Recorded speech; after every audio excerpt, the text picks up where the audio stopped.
Hello student, good morning. अपना chapter number जो 3 था उसके अंतर्गत अपना कुछ अध्ययन हो चुका था, जिसमें हम पिछले वाले वीडियो के अंतर्गत पढ़ रहे थे जनसंख्या वृद्धि की समस्याएं। जनसंख्या वृद्धि की समस्याओं के अंतर्गत अपनी मुख्यतः 4 समस्याएं पिछले वाले वीडियो में कंप्लीट हो चुकी थी।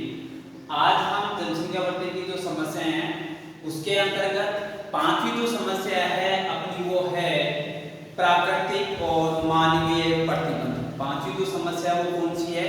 प्राकृतिक और मानवीय प्रतिबंध। प्राकृतिक और मानवीय प्रतिबंध का तात्पर्य होता है कि जब किसी प्रदेश के अंतर्गत यानी जब किसी प्रदेश की जनसंख्या का भार वहां के जो भौतिक संसाधन है, जब किसी प्रदेश की जनसंख्या का भार वहां के भौतिक जो संसाधन है यदि वो उनको धारण नहीं कर सकते, वो भौतिक जो संसाधन है वो यदि धारण नहीं कर सकते हैं, वो उस प्रदेश के अंतर्गत भूखमरी फैल जाती है और भूखमरी फैल जाने के कारण से वहाँ दरिद्रता यानी गरीबी भी बढ़ जाती है, जिसके कारण से वहाँ का रहन सहन का स्तर इतना नीचे गिर जाता है कि बीमारी और महामारी से वहाँ क्या हो जाता है, मृत्यु दर बढ़ जाती है और जनसंख्या का ह्रास होने लगता है। तो 5वीं हमारी जो लास्ट जो समस्या है जनसंख्या वृद्धि की वो है प्राकृतिक और मानवीय प्रतिबंध। 5वीं समस्या अपनी प्राकृतिक और मानवीय प्रतिबंध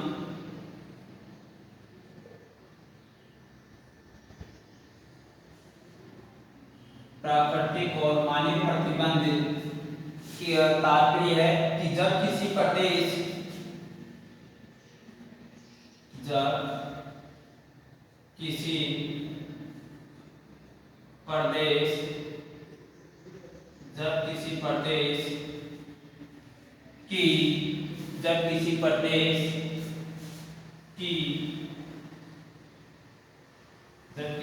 का भार वहां के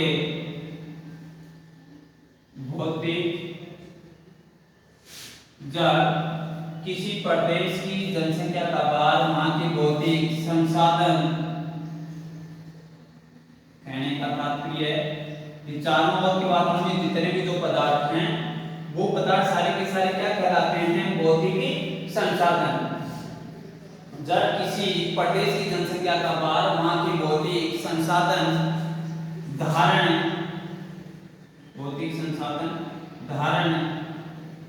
नहीं कर सकते हैं, जब किसी प्रदेश की जनसंख्या का भार वहां के भौतिक संसाधन धारण नहीं कर सकते हैं तो वहां भूखमरी व दरिद्रता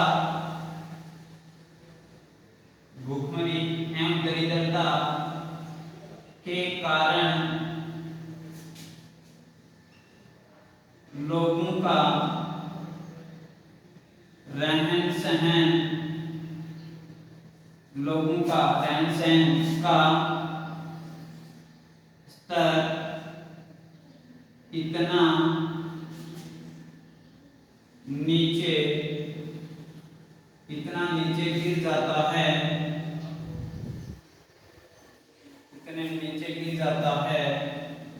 कि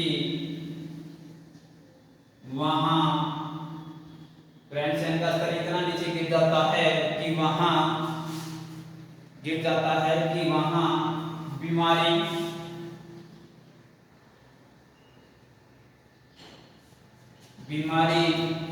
और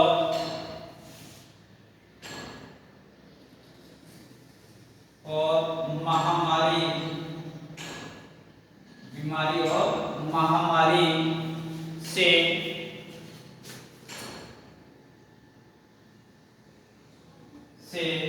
मृत्यु दर बढ़ जाती है मृत्यु दर बढ़ जाती है और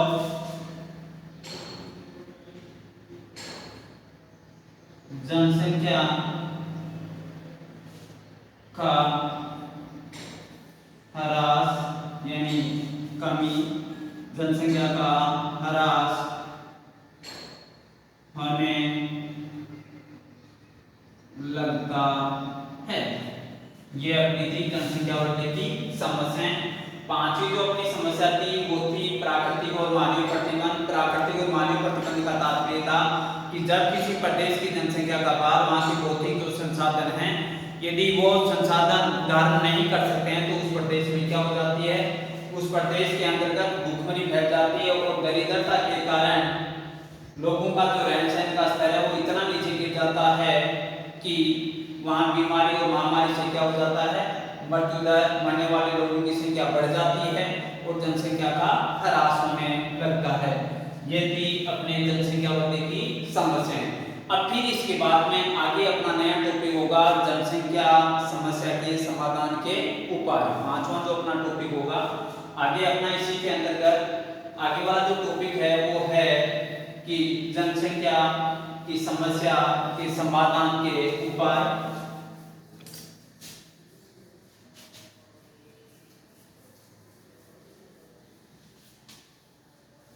नया टॉपिक अपना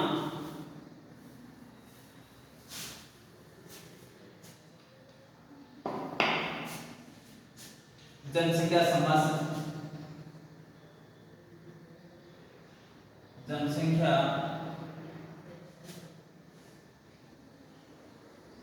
जनसंख्या समस्या के समाधान, जनसंख्या समस्या के समाधान के उपाय। कि जनसंख्या से जो समस्या आ रही है उसके लिए हमें क्या उपाय करने चाहिए। तो पहला जो उपाय था वो है अपना कि भौगोलिक जो संसाधन है, कौन से भौगोलिक संसाधन का अनुकूलतम प्रयोग, भौगोलिक जो संसाधन है उसका सही ढंग से उपयोग करके आर्थिक उत्पादन में वृद्धि करना। पहली जनसंख्या की वृद्धि से जो समस्या उत्पन्न हो रही है उसके लिए हमें पहला उपाय क्या है कि हमारे चारों ओर के वातावरण में जितने भी जो संसाधन हैं उन संसाधनों का सही ढंग से उपयोग करें। जब सही ढंग से उनका उपयोग करेंगे तो आर्थिक उत्पादन में क्या होगा, वृद्धि करना। तो पहला उपाय है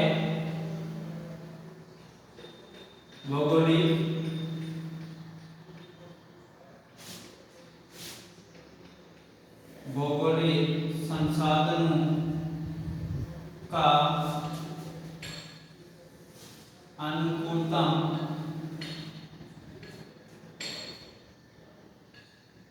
भौगोलिक संसाधनों का अनुकूलतम प्रयोग करके, भौगोलिक संसाधनों का अनुकूलतम प्रयोग करके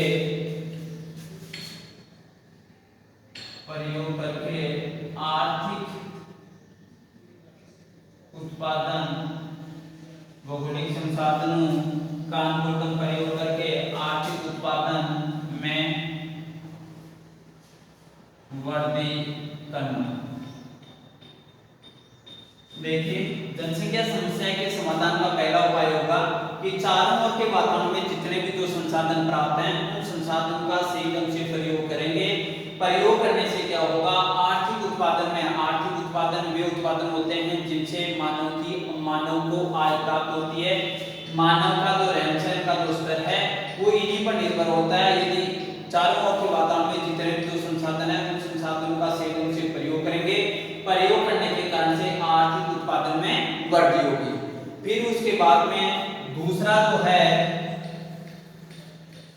जनसंख्या समस्या के समाधान का दूसरा जो उपाय है वो मुख्यतः शिक्षा का प्रसार, विज्ञान और तकनीकी प्रशिक्षण से अधिक लोगों को प्रसार करके जागरूकता लाना।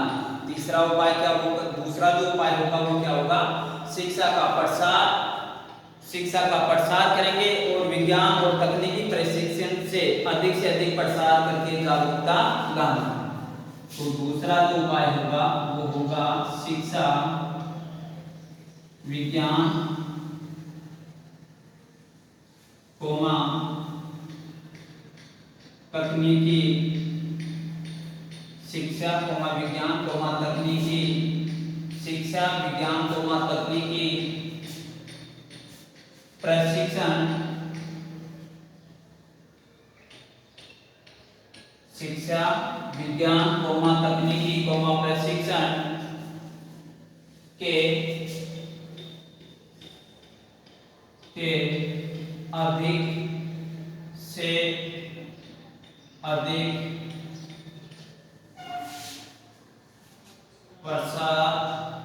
अधिक से अधिक प्रसार करना एवं जागरूकता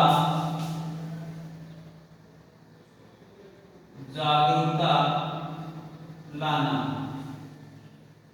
दूसरा जो उपाय होगा वो क्या होगा? दूसरा जो उपाय शिक्षा विज्ञान एवं तकनीकी प्रशिक्षण का अधिक से अधिक प्रसार करना एवं जागरूकता लाना। फिर उसके बाद में तीसरा जो उपाय है वो होगा अपना कृषि का नवीनीकरण। कृषि का नवीनीकरण कृषि के अंतर्गत नए नए प्रयोग करना। चौथा जो अपना होगा कृषि का नवीनीकरण सागरीय संसाधनों का उपयोग करना। सागरीय संसाधनों का प्रयोग करना। जनसंख्या समस्या के समाधान के उपाय। पांचवा देखो सागरीय संसाधनों का प्रयोग करना। फिर उसके बाद में जनसंख्या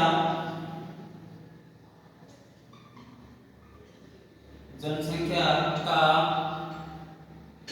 अलग कुछ जनसंख्या का अलग बसे क्षेत्रों जनसंख्या का अलग बसे क्षेत्रों में प्रवास जनसंख्या का अलग बसे क्षेत्र में प्रवास करना। छठवां उपाय कहने का तात्पर्य कि जहां जिन क्षेत्रों के अंतर्गत जनसंख्या बहुत कम मात्रा में उन क्षेत्रों के अंतर्गत लोगों को ज्यादा से ज्यादा मात्रा में प्रोत्साहित करना बसने के लिए। फिर उसके बाद में छठवां अपना जो उपाय है देरी से विवाह है कि छोटी उम्र में शादी नहीं करके देरी से विवाह है कोमा परिवार नियोजन छोटा परिवार छोटी परिवार नियोजन जैसे उपायों के लिए देरी से विवाह कोमा परिवार नियोजन जैसे जो उपाय हैं उनके लिए लोगों को प्रोत्साहित करना।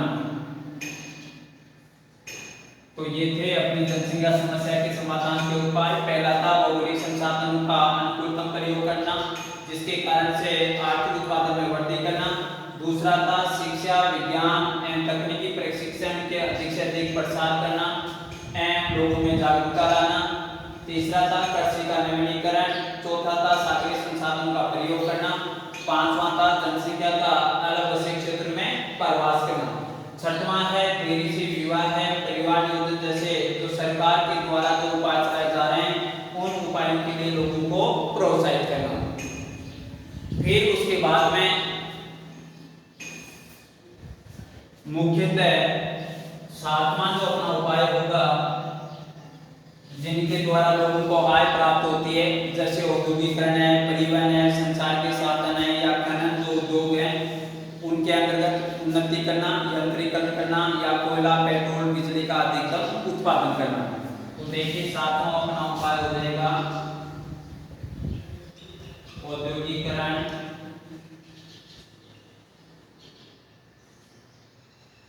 कोमा परिवहन, कोमा संचार के साधनों, परिवहन कोमा संचार के साधनों, कोमा खनन, कोमा उद्योगों एवं निर्माण उद्योगों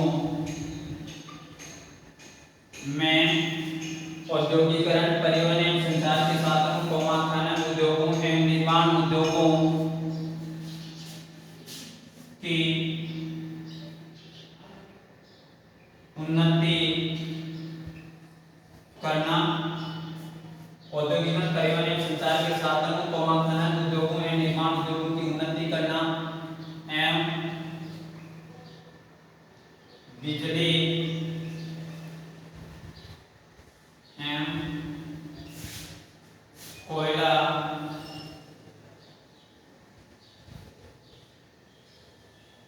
उत्पादन में वृद्धि करना।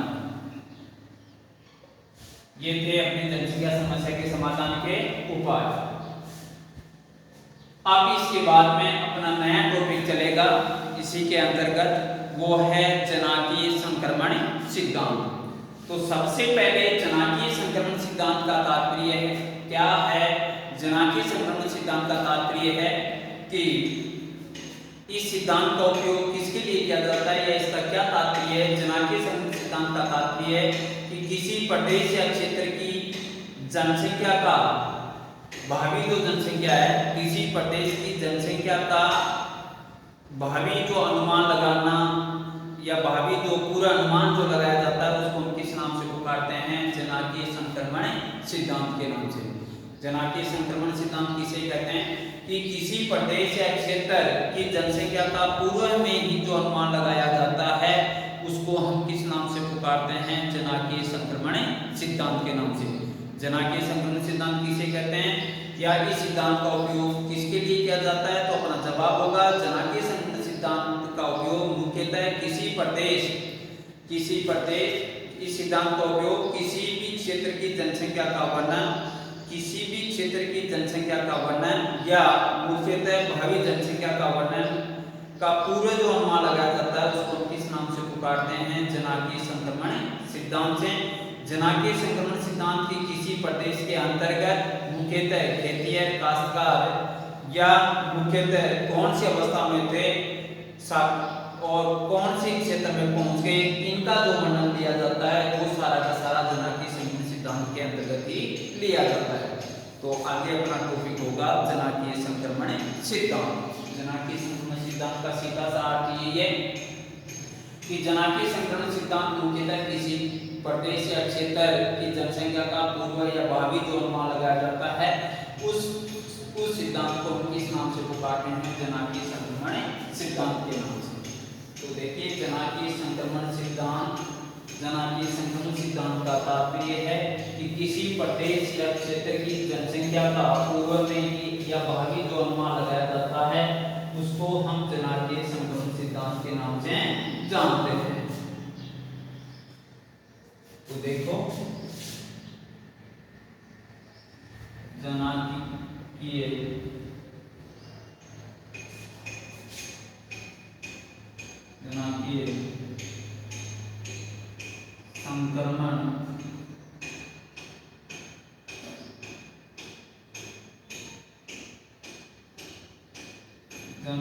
संक्रमण सिद्धांत। जनाकीय संक्रमण सिद्धांत का तात्पर्य है इस सिद्धांत का प्रयोग मुख्यतः किसी भी प्रदेश या क्षेत्र की भावी जनसंख्या का पूर्व अनुमान लगाना ही क्या कहलाता है? जनाकीय संक्रमण सिद्धांत। तो आज का वीडियो यही समाप्त होता है, आगे बाद में। तो सबसे पहले आज हमने जो पढ़ा था वो था जनसंख्या वृद्धि की समस्याएं, और जनसंख्या वृद्धि की मुख्य समस्याओं के बाद में चला था समाधान के ऊपर। और अपना नया जो टॉपिक होगा वो आगे वाले वीडियो में होगा, जनांगीय संक्रमण सिद्धांत। थैंक्स।